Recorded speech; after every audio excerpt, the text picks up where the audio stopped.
السلام علیکم ورحمۃ اللہ۔ ان الحمد للہ نحمدہ و نصلی علی رسول الکریم۔ حضرت امام بصری رحمۃ اللہ علیہ کے پاس ایک آدمی آیا، اس نے آ کر پوچھا کہ مجھے اولاد نہیں ہوتی، امام صاحب آپ بتائیں کہ میں اس کا کیا حل نکالوں کہ اللہ رب العزت مجھے اولاد سے نواز دے۔ تو حضرت امام بصری نے جواب دیا کہ تم نہ استغفار کا کثرت سے ورد کیا کرو۔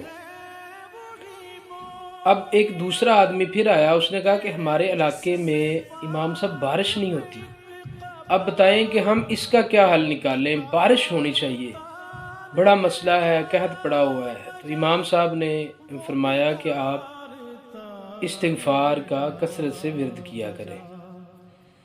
اب جیسے جیسے یہ مختلف قسم کے لوگ آ رہے تھے تو دروازے پہ کھڑا ایک شخص بھی یہ امام صاحب کی اور لوگوں کی کنورسیشن کو سن رہا تھا۔ تیسرا ایک آدمی آیا، اس نے کہا کہ ہمارے جانور دودھ نہیں دیتے، ہمیں بڑے مسائل ہیں دودھ کے، کہا تم بھی استغفار کیا کرو۔ چوتھا ایک آدمی آیا، اس نے کہا جی ہمارے علاقے میں قحط ہے، بڑی پریشانی ہے، تو آپ نے کہا تم بھی استغفار کیا کرو۔ اب جو دروازے پہ آدمی کھڑا ہوا تھا سائیڈ پہ، اس نے کہا کہ امام صاحب آپ کے پاس جتنے بھی لوگ آئے ہیں آپ نے سب کو یہی کہا ہے کہ استغفار کریں، جبکہ مسئلے اور پریشانیاں سب کی مختلف ہیں۔ کسی کو اولاد نہیں ہوتی، کہیں بارش نہیں ہوتی، کہیں جانور دودھ نہیں دے رہے، کہیں قحط ہے، اور آپ فرما رہے ہیں کہ سبھی کے سبھی استغفار کریں۔ تو امام صاحب نے فرمایا کہ یہ میں اپنے پاس سے نہیں کہہ رہا، اللہ نے قرآن میں فرمایا سورہ نوح میں فَقُلْتُ اسْتَغْفِرُوا رَبَّكُمْ إِنَّهُ كَانَ غَفَّارًا يُرْسِلِ السَّمَاءَ عَلَيْكُمْ مِدْرَارًا وَيُمْدِدْكُمْ بِأَمْوَالٍ وَبَنِينَ وَيَجْعَلْ لَكُمْ جَنَّاتٍ وَيَجْعَلْ لَكُمْ أَنْهَارًا۔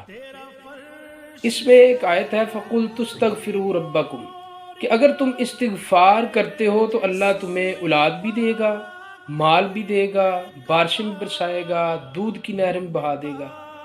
تو تمام سننے والوں سے میری درخواست ہے، دوستوں ساتھیوں سے، کہ اگر کسی کو ان مسائل میں سے کوئی مسئلہ ہے تو انشاءاللہ استغفار کریں، اللہ اس کے مسئلے کو حل کر دیں گے۔